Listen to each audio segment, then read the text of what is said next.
September 24th, 2021, TGI Friday update here. Like and subscribe to the video, please. Some good news first.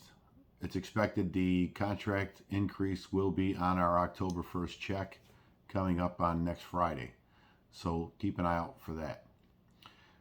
On to the COVID mandate. We've been very clear that our goal was to include other unions in the city as partners in this fight.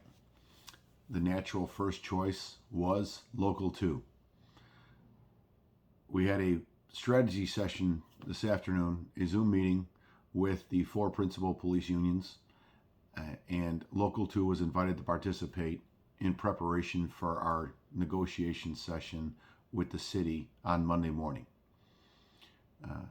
Local 2 did log into the Zoom meeting, and I'm just going to tell you the facts of how this went down, because I'm sure there's going to end up being different versions of it, but there were several witnesses on the Zoom call, so it can be verified. But the reality is this.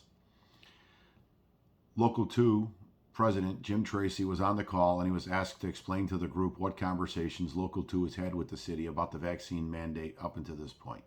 He was very clear. Local 2, separate of everything else, and their associations with the CFL have had no conversations with the city, even though they've requested several meetings and negotiating sessions per their bargaining rights. And at that point, I extended an offer on behalf of the group for Local 2 to participate in Monday's conversations, giving them a seat at the table to address their concerns along with us. That offer was refused by President Tracy. He said he did not want to get involved. I specifically am a loose cannon, and Local 2 did not want to get involved in that.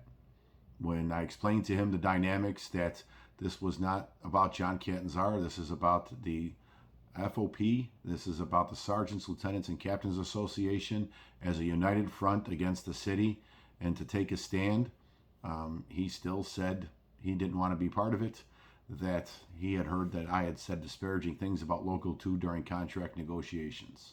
So, regrettably, apparently, personal issues are getting put ahead of Local 2's membership needs, but that's the way the conversation went down. He was excluded from the conversation at that point, and I'll leave it to Local 2 members to deal with that. The reason I'm telling you that story is because we did try and get a conglomerate, if you will, of unions involved in this. Unfortunately, many other unions in the city are cowards. They want to cave in and listen to what the city has to say and entertain the idea of a mandate. We will never entertain that idea of a mandate as a coalition, the 4 police unions. We are going to continue to fight it, including Monday morning. So before that gets to Monday, you'll have another update on Monday. So this one's going to be pretty short. But the city put out a notice that the portal for vaccine information is now up and available. Let me be very clear. You are under no obligation to provide any vaccine information to the city, period. There is no requirement, no mandate, no obligation, or no duty to give the city or the police department any of your health information when it comes to the vaccine. That's where we're at right now. If that changes, we'll let you know. But if you give that information up, you are basically giving up the rights to your HIPAA-protected information.